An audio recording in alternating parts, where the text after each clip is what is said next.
Micaela and Margaret, thank you so much for joining me today, not only to share your experience within App Academy, but just as friends and as cohort members, former cohort members, and as women in tech. I think it's a really exciting time for some fresh new talent and new types of experience and backgrounds in the industry. So I'm really excited to talk with you ladies. Why don't you each introduce yourself, kind of give us the high level, what you're working on now, where you live, what you like to do, anything fun. Yeah, sure. I'll start. So my name is Margaret. I'm originally from Chicago, but moved to the Bay Area to attend App Academy in late 2019. Currently work at Facebook on the AI infrastructure team as a production engineer. In my free time, I like to spend time with my dog. If you notice my hand going off to the side over here, it's because she wants attention right now. And like exploring the outdoors, hiking and things like that. So that's the gist of it. I didn't realize the last time that we talked that you actually moved to San Francisco to attend App Academy. Yes. Okay. Yeah. It was kind of I had been in Chicago for most of my life. So it was also just like a nice excuse to get away, and then ended up falling in love with it. So that's awesome. A good catalyst to moving to a new place. Micaela, what about you? Yeah, so I'm Micaela. I've born and raised in the Bay Area, San Mateo. I currently live in Mountain View though, because I moved when I got a job at Facebook. So I'm at Facebook 2 with Margaret. I'm a production engineer on the security vulnerability management production team. And in my free time, I guess I like to play Dungeons and Dragons. No way. D&D. I know absolutely nothing about it, but I have a lot of friends that are really into it. So kind of walk us through then what y'all were doing prior to App Academy. Margaret, this was like a whole new venture for you, where Micaela, you were kind of, a little bit in the industry and more familiar with it. So walk us through that. Walk us through what you were doing before and how you kind of landed then at App Academy. Yeah, so my background, like when I was in college, I studied kinesiology. So after that, I worked in health, wellness, healthcare industry, bounced around jobs like, I don't know, probably like once every year, a couple of years. Started out in healthcare, switched over to fitness full time. And then the most recent job I had before App Academy, I was a corporate wellness program manager. Yeah, I landed at App Academy because like it probably started around like the 2016 timeframe, when I just kind of started feeling like unfulfilled in my job, and like I had kind of hit a plateau. Like, I felt like I kind of, it was going to be harder to continue moving up within my career. And I ended up in such a niche field anyway, corporate wellness. There's not that many companies that do it. So I had a friend that attended App Academy, and he kind of planted this idea in my brain, and it sort of festered for a bit. I started dabbling in some like free online courses here and there. Okay. And then, eventually when it was feasible for me to quit my job and attend App Academy, I, went for it and applied. That is awesome. And do you remember, before we jump to Micaela, do you remember much about the admissions process, or what that was like, or was it all kind of a blur? Oh, no, I definitely remember the admissions process very clearly.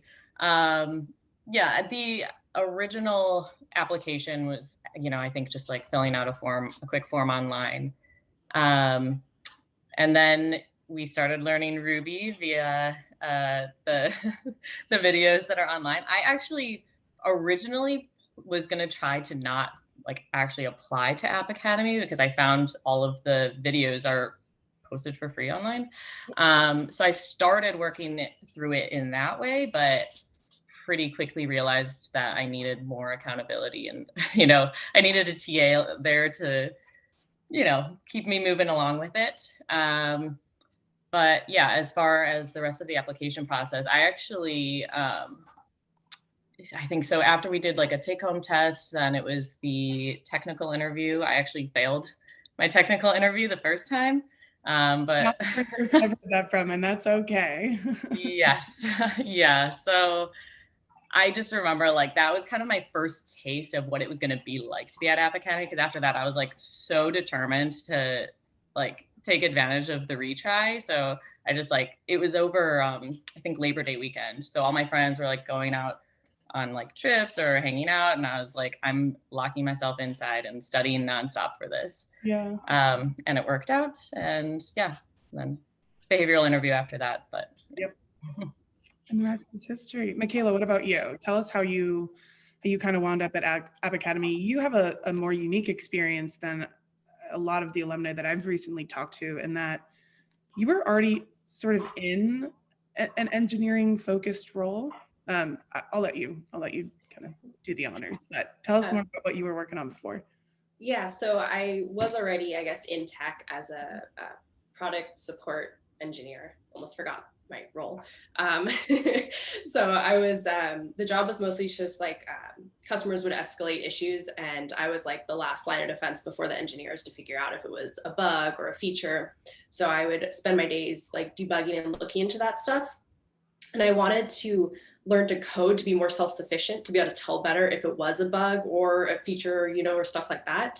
So I'd actually, I was friendly with one of the engineers there, and I half jokingly asked him if he would teach me to code, and he said, sure. So I was like, okay. So he started to teach me, and then I fell in love with it. And I was like, I don't just want to do this to be better at my job. I want this to be my job. Yep. So then it was kind of like a no-brainer, I guess, that if this is what I wanted to do, then the route that I had to go was App Academy.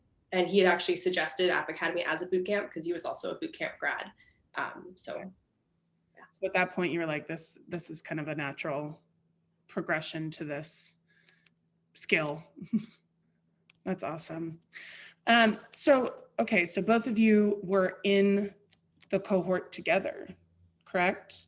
Yes. So talk to us about that, about kind of being cohort members together, but also, you know, kind of like working together with other folks, and just kind of how this whole like friendship and now Women Facebook Alliance started. I mean, because that's such a unique experience of course, every boot camp now, not so much with COVID, but you get to be really close with your other cohort classmates. So we'll just kind of love to hear about, you know, how you guys sort of buddied up and what it was like working with other folks along this pretty tough journey. I mean, you know, and I think that's one thing that alumni don't want to sugarcoat for prospective students, is that like, it's not super easy. A lot of hours working together and solo, and, you know, studying and really giving up a big part of your life for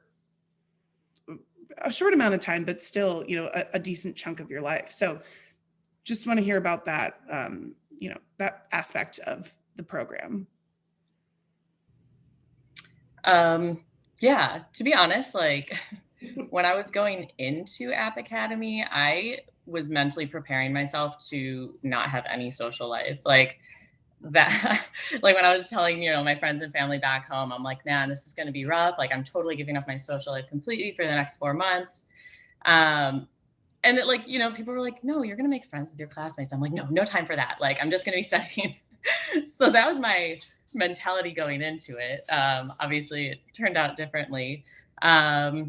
Yeah, I actually met Micaela on like the very first day of classes when we were waiting for lecture to start. I started chatting about how excited I was to be in San Francisco. She told me about how she is not a big fan of San Francisco. But yeah, we actually had like, during the first lecture, they had all of the TAs introduce themselves and like give a little tidbit of advice. And I remember there was this one TA that his advice was always to make friends, like make friends while you're here.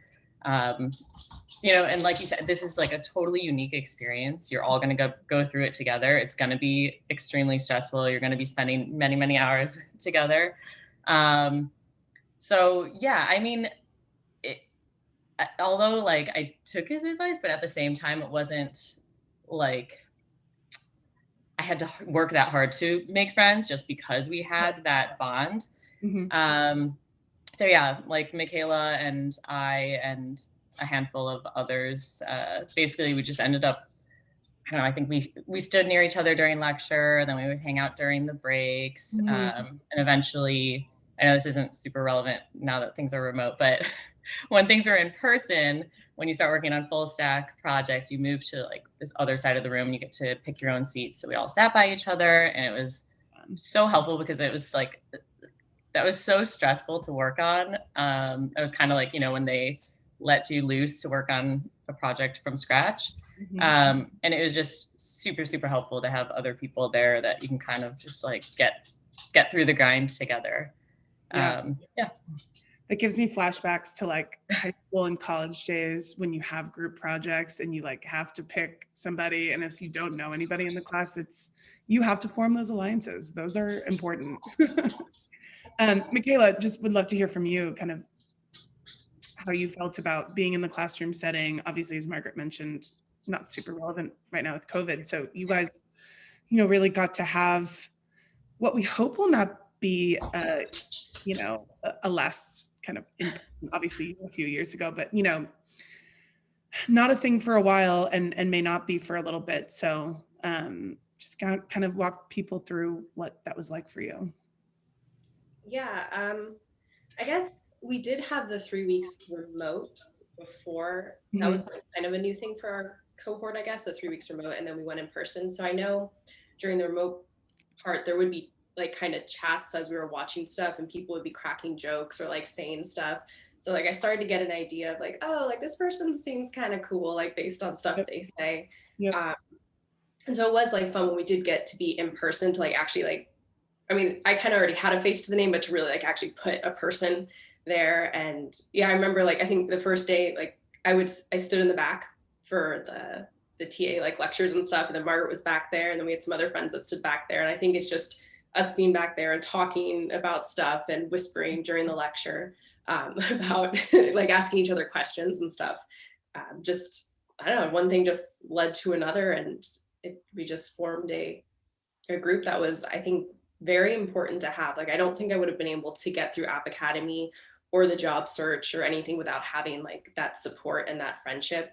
And like when we found out that both of us got into the Facebook thing, like that was just super exciting because it just means that I also have like a friend at Facebook to get through like that onboarding and everything like that. Yeah. Isn't that fun when you meet someone in person for the first time after you're talking with them on Zoom and you're like, you're so much taller, or you're so different. I love that. So you mentioned the Facebook thing. Can you kind of walk us through what that program was? Because that was really interesting, and something I didn't know that Facebook did for folks that are kind of new to the tech industry. So it basically, the program, like it's pretty analogous to an apprenticeship, but it's not really called an apprenticeship. Basically, like it's geared toward people with non-traditional backgrounds coming into tech, and for production engineering specifically. So basically the structure of the program is it's a year long. You're paired up with a mentor the entire time that you meet with regularly. They offer you like additional support as you're ramping up and learning about not only all things related to production engineering, but all things related to like Facebook internal tools or the Facebook culture, things like that. So you're just getting a lot of support throughout. And then we get reviewed like every 3 months just to make sure that we're like progressing properly. And then the whole idea is that their intention is to give everyone a full-time offer after the year is up. So that's like the quick and easy of it. Micaela, if you want to add more details. No, I mean, yeah, you pretty much covered it all. Sorry, took it all. And I think, from my understanding, that there's a lot of companies that actually do that. It kind of helps you ease into, the role a little bit easier, because naturally coming out of a boot camp and stepping right into a career with all of this material and information in your head, you can really kind of be thrown to the wolves. And I imagine that would be quite intimidating. So to kind of help ease any like nervousness and I was reading an article recently about imposter syndrome in tech and how it can be really easy to feel that. Did you guys feel a little bit of that at all? Constantly. Yeah. that doesn't go away. It No. like only increases, really. Yeah, it's funny. I was talking with another alumni who's now a senior in her role, and she mentioned the same thing. She was like, you learn as you go. Of course, you develop new skills, and you're able to explain a little bit better what you're doing because you're more, in it. You understand like how it functions versus just like writing code and hoping it works. But she mentioned the same thing. She was like, it's always an uphill battle, which for some people is a really exciting byproduct of the career, but can also be definitely intimidating. But kind of speaking of that, let's kind of pivot into, we had a really great conversation the last time we talked about being women in tech, and Micaela, you said something interesting, and then we'll jump back to Margaret, but you said something interesting that because of your major, it's almost weird to see women around you sometimes. But would love to kind of talk on that. Yeah, so in college, I majored in physics, and I think when I started, my class had like almost 200 people, and like maybe almost 10-ish girls, I think. And then by the end of it, there was like maybe closer to 100-ish people and like 5-ish girls. So I mean, I'm used to like sitting in like the lecture halls and like me, the one other girl, and just all men, or like being in a lab with just me being the only girl and Right. all men. So it just became normal after 4 years. Like I was just used to that. So it became more of a, when I was in a room or in an office and there were other women, that was actually became the unusual thing for me to like actually see other women around me rather than just a sea of men. Something we're all hoping to change, of course. But and Margaret, when we talked last, you mentioned that like sometimes you'll get on a call and there's 30 people and you're the only female, but at least in your experience, you haven't felt singled out, which is of course great. But would love to see some more representation on the women's side. So can you kind of speak to your experience and being a little bit outnumbered? Yeah, it's like interesting that Micaela brought that up about her major and how like she just got used to it, because mine was pretty much the opposite. Like working in corporate wellness, Yeah. all of my coworkers were female, my managers were female. Like it was just a very female dominated field, Right. I guess. So that's probably why like now that I'm on the other end of it, like I notice it more. Like it's just, kind of interesting to, like you said, be in that call of like 30 people and be like, oh, I just noticed I'm the only female in here. Interesting. But yeah, I do like, we do have, what was I going to say? We do have support groups or what are they called? Micaela, what's the term for them? Okay, anyway, it doesn't like, something like that. Yeah, groups like, that Facebook has, support group sounds wrong, but yeah, basically like for females in tech to connect with each other, and just kind of have like a safe space to talk about like if you do like ever feel singled out for like any reason, or like just having common experiences as a woman in tech, just like facing slightly different challenges, or like having to sometimes feeling like you should word things differently. Not speaking from personal experience, but yeah, so there is that. And I do feel sometimes like my manager like makes an effort to include me in the conversation. I, again, don't know if that's like a gender thing or because I'm just a newbie and he wants me to feel like I'm part of the team. But, either way, regardless of the intention, I think like the result is the same.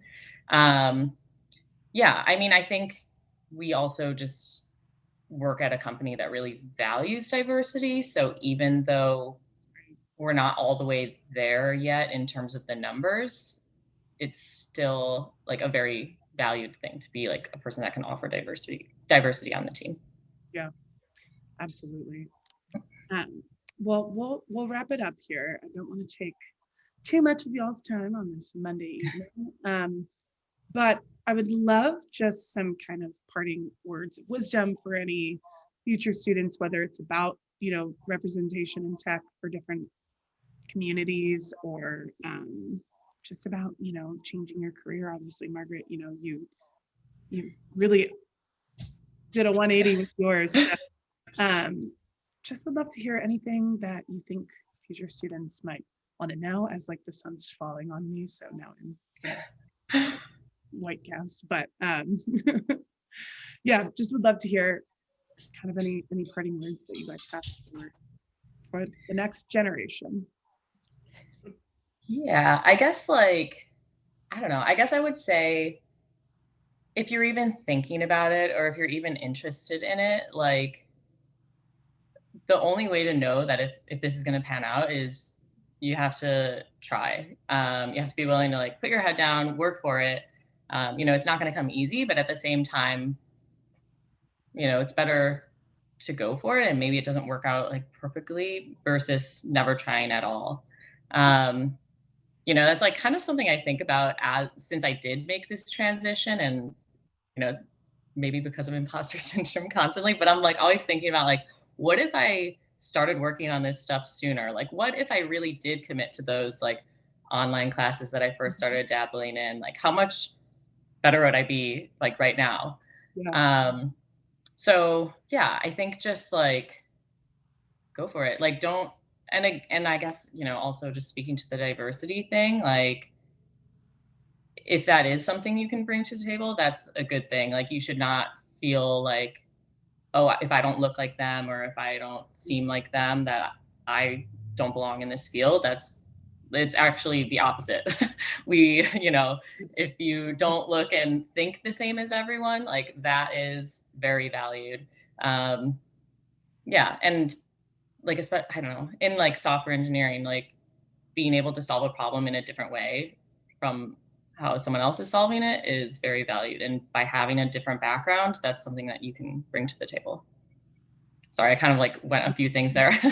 That's as much as you can give, Micaela. Oh, Micaela, what about you? Trying to think of something really profound to say, but Sometimes the smallest bits of advice are the most profound. Yeah, if you're passionate about coding, if you enjoy it, do it. Go for it. Don't let anything stand in your way or stop you. Who cares when you look at that field, what you see that already is there? If you want to be there, just go do it, type of thing. Yeah. I'm a firm believer in, if you see a challenge and you're interested in it, go conquer it, type of thing. But also definitely have a support system along the way, make friends at Bootcamp, or even they could be friends outside of Bootcamp, but it always helps when you have friends that are going through the same thing you are, that you guys can all commiserate and support each other because you're all climbing up the same mountain. So that's usually pretty helpful. Yeah, even Reddit threads or on Twitter, social outlets. There are endless communities now for folks who are pursuing this. So I appreciate you bringing that up. But thank you guys so much for allowing me to sit down with you. The lighting is getting horrible, so I think it's my time to sign off. As daylight savings, of course, messes everything up. But really appreciate you guys talking with me, and I'll see you next time. Sounds good. Thank you.